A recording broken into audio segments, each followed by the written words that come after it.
యోనా గ్రంథము 1వ అధ్యాయము.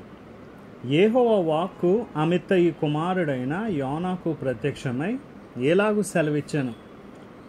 నినివే పట్టణస్థుల దోషము నా దృష్టికి ఘోరమాయెను గనుక నీవు లేచి నినివే మహాపట్టణమునకు పోయి దానికి దుర్గతి కలుగునని ప్రకటింపుము.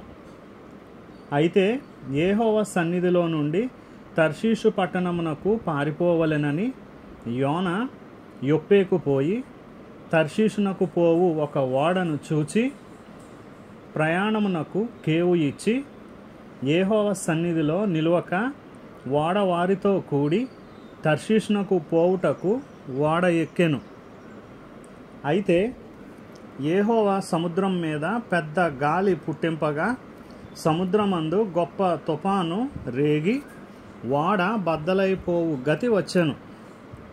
కాబట్టి నావికులు భయపడి ప్రతి వాడును తన తన దేవతను ప్రార్థించి ఓడ చులకన చేయుటకై అందులోని సరకులను సముద్రంలో పారవేసిరి. అప్పటికి యోనా ఓడ దిగువ భాగమునకు పోయి పండుకొని గాఢ నిద్రపోయి ఉండెను. అప్పుడు ఓడ నాయకుడు అతని యొద్దకు వచ్చి, ఓయి నిద్రపోతా, నీకేమి వచ్చినది? లేచి నీ దేవుని ప్రార్థించుము, మనము చావకుండా ఆ దేవుడు మన యందు కనికరించునేమో అనెను. అంతలో ఓడవారు, ఎవనిని బట్టి ఇంత కీడు మనకు సంభవించినది తెలుసుకొనుటకై మనము చీట్లు వేత్తము రండని ఒకరితో ఒకరు చెప్పుకొని చీట్లు వేయగా చీటి యోనా మీదికి వచ్చెను.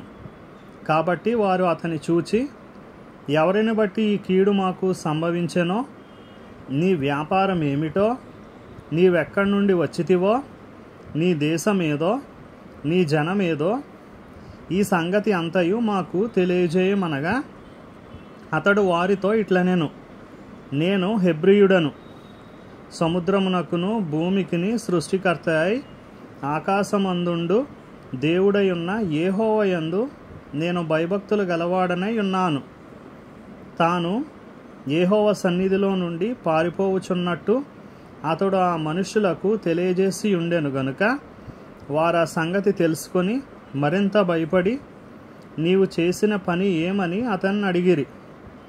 అప్పుడు వారు, సముద్రము పొంగుచున్నది, తుఫాను అధికమవుచున్నది, సముద్రము మా మీదికి రాకుండా నిమ్మలించున్నట్లు మేము నీకేమి చేయవలెనని అతన్ని అడుగగా, యోనా, నన్ను బట్టియే ఈ గొప్ప తుఫాను మీ మీదికి వచ్చెనని నాకు తెలిసి ఉన్నది. నన్ను ఎత్తి సముద్రంలో పడవేయుడి, అప్పుడు సముద్రము మీ మీదికి రాకుండా నిమ్మలించునని అతడు వారితో చెప్పినను వారు ఓడను దరికి తెచ్చుటకు తెడ్లను బహుబలముగా వేసిరి గాని గాలి తమకు ఎదురై తుఫాను బలము చేత సముద్రము పొంగియుండుట వలన వారి ప్రయత్నము వ్యర్థమాయెను. కాబట్టి వారు, యెహోవా, నీ చిత్త ప్రకారముగా నీవే దీన్ని చేసితివి, ఈ మనుష్యుని బట్టి మమ్మును లయము చేయకుందువుగాక, నిర్దోషిని చంపితిరన్న నేరము మా మీద మోపకుందువుగాక అని యెహోవాకి మనవి చేసుకుని యోనాను ఎత్తి సముద్రంలో పడవేసిరి. పడవేయగానే సముద్రము పొంగకుండా ఆగెను. ఇది చూడగా ఆ మనుష్యులు యెహోవాకు మిగుల భయపడి ఆయనకు బలి అర్పించి మ్రొక్కుబళ్ళు చేసిరి. గొప్ప మత్స్యము ఒకటి యోనాను మృంగవలెనని యెహోవా నియమించి ఉండగా యోనా 3 దినములు ఆ మత్స్యం యొక్క కడుపులో నుండెను.